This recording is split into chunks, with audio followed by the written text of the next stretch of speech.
parents, we've covered friends and everyone else. So next thing is God. So with religion, can religion be considered as self-help? Deepak? Right. So my answer would be yes, because as far as we're aware, human beings are the only species that know that we are going to die at some point. And so we have to find a way to reconcile with that fact while we are still alive. And our search for meaning comes from that. We can have all of our needs and wants met, and we would still be searching for meaning. Science and art serve certain functions in life. So science tells us what is, but it doesn't tell us what ought to be. Art, even as beautiful as it can distract us from our quest for meaning, but then we are a meaning seeking species.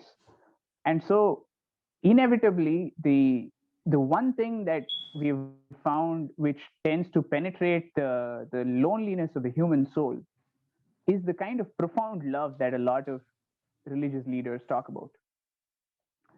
And in times of crisis, that is when we find that we need some space of spiritual refuge, some God to turn to, something to make sense of the impermanence of everything around us and why bad things happen.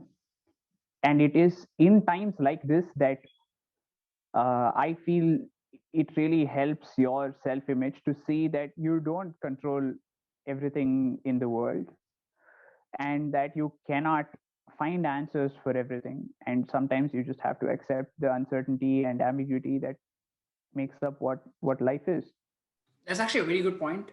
With if you're not able to control everything and things are not going well, I hope at least there's someone else controlling it, which in this case is God. And it's also a good point about we don't know what's going to happen after death, and that does scare everyone because any time there's something unknown, it scares us, and because of that, in this specific case, with religions, they tend to tell you what will happen to you, and irrespective of whether you believe in it or not, it's good to at least have some clarity as to what is going to happen. We'll go to Vyaas next and then go to Sia.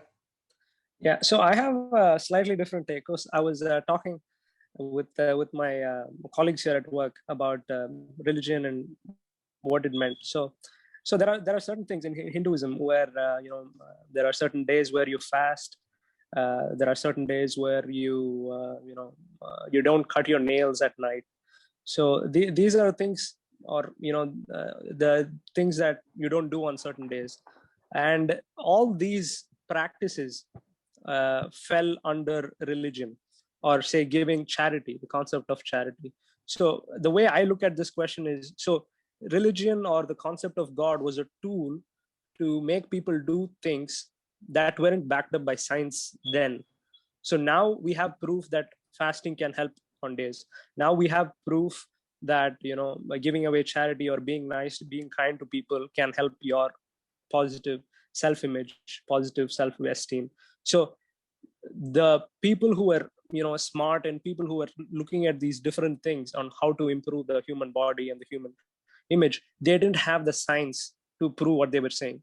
So they were using religion as a means to market whatever they were trying to do. So that has transformed into different things. Now we're looking at religion in a very strict manner, but not taking what it's supposed to mean. So we're only taking the literal sense of hurting each other, things like that, or the differences between. So I look at religion as a way of just, they needed a brand. Now we have Instagram or other things to market themselves. So religion was a tool for them to market these good practices that weren't backed up by science then. Now a lot of them are being backed up. So fasting, Christianity, Hinduism, Islam, all of them have the concept of fasting. It's just that a lot of people don't follow it. I don't either. I used to. So things like that can help your self-esteem. Fasting does have benefits. So all these tie into your mental health as well. That's a very good point. People learn things better when it's told in a story form instead of just facts. And not everyone's going to go and read a book and learn everything, or Google the right facts and see why it's coming. Whereas it's just easier to learn these values through a story. and religion definitely does give that. Sia? So I'm not an atheist, but just to make this discussion a little bit more inclusive for any of our atheist friends listening in, I feel like religion, as everyone said, helps us ascribe meaning to where we're going, and that definitely helps with self-esteem. But religion can also sometimes tend to dictate how we should feel about ourselves. And religion is another thing that's not as frequently updated at the source, but more so by people, and people are not free of faults. And people can say things very with a lot of conviction, but that doesn't make that true.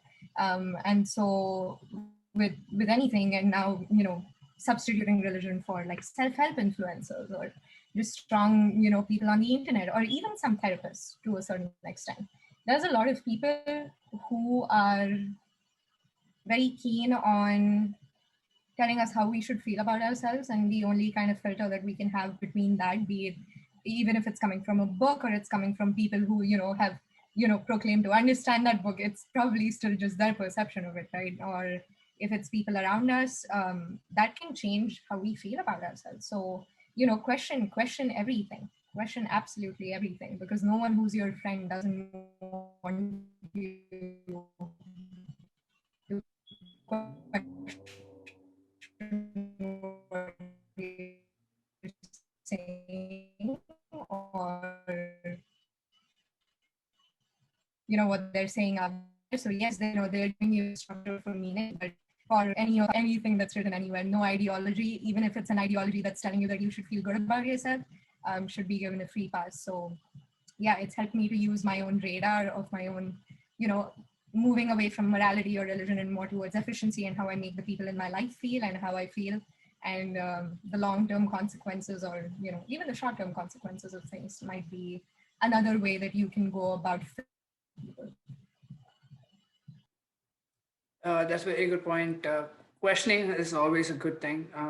Just because like a text says it, understand why it makes sense, and whether it still makes sense, whether you should still follow it with like traditions. See whether was it messages that were created as traditions for the years that year in which it was created, or is it does it still make sense now?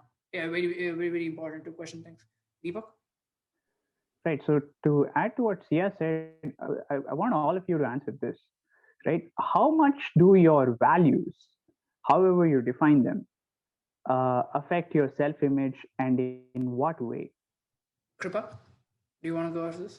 Do you want to go? No, I had another point to add on religion. Maybe if someone is answering Deepak's question, maybe I can answer later. Okay.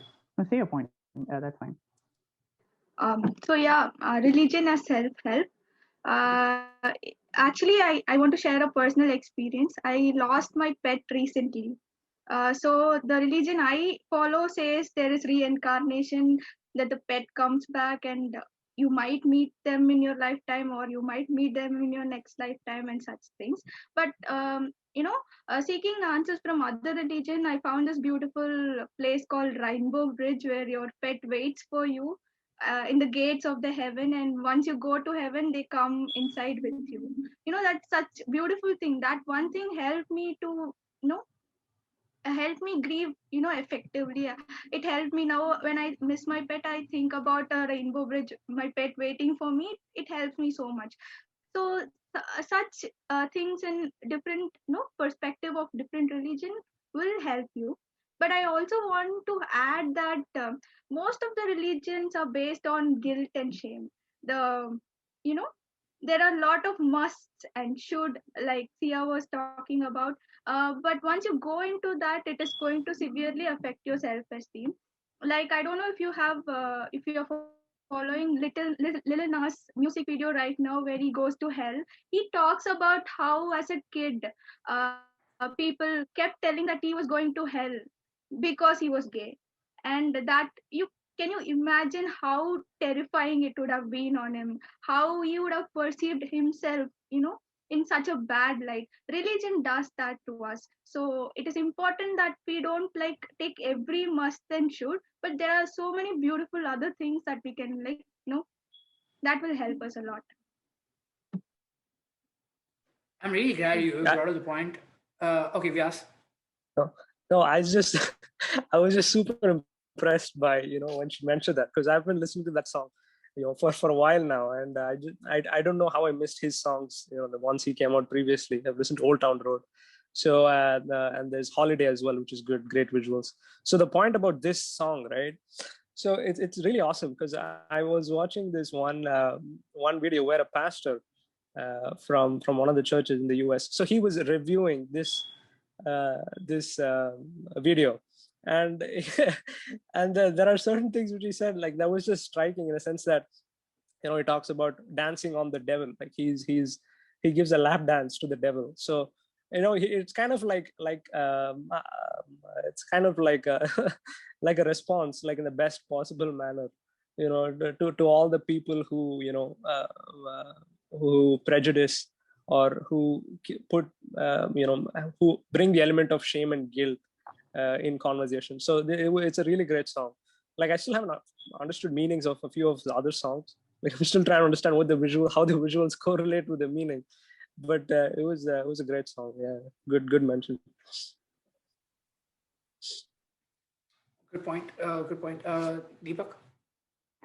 Right. So one way I thought it would be useful to look at religion is that historically it's played a certain role, and today that might not necessarily be completely relevant. For example, most religions at some point of time served as state religions. So it was a way to organize the people of that state, get warring tribes to unite over some kind of principle, right? So I'll take the example of Zoroastrianism in Sassanid Persia, which was pre-Islamic Persia. So at the time, they had their state religion. They would fight wars with the Byzantine Roman Empire, which was then Christian. And so one way that they united their own people and gave them common cause was using the religion. And so religion, because it was dictated by the state in those times, most religions would also have an element of religious law, which tells you how you should conduct yourself in society. And that different religions obviously have different levels of involvement in your personal conduct. But in some of that, we would have to question whether it really makes sense in today's world. Others, of course, like Vyaas said, they might just not have had any other way to back it up and say, well, this is what God says, so you have to do it, right? Some of that, of course, we have scientific backing. Other things we don't know. So it's very hard to separate because now we have all these secular states, and there's separation of religion and state. And to some extent, that comes from Christianity, where there's this biblical verse that says you have to give Caesar his due. Caesar is the king, and give God his due. So these are two separate things. I think it is useful to have this kind of separation framework so that everybody, regardless of what faith they follow, has the same rights under the overall legal framework. And religions are able to be questioned as all ideologies should be questioned. Like, I'm really against this idea of blasphemy and not being allowed to question religion or not being allowed to criticize it. I'm against that. I think everybody should be free to make up their own minds about these things. But there was a historical purpose that these ideas served. And so we have to think about it in terms of, is it relevant today or not? Yeah, that's a good point. And yes, it bodes well with Sia's point as well. Like, questioning things is very important, even if it's religion. And blasphemy is not a great way to like continue that, because you tend to be scared to not question it, and that would definitely affect you, as like with Kripa's point, where just because they're gay doesn't mean they're bad, and just because a religion says it, everyone who follows that religion, they're being asked to hate the person or view them in a negative way, and that definitely doesn't help. Thanks for watching. If you liked the video, make sure to like, comment, and subscribe. If you'd like to see more videos on the topic, make sure to check out our playlist where we answer more questions. We'll see you next time.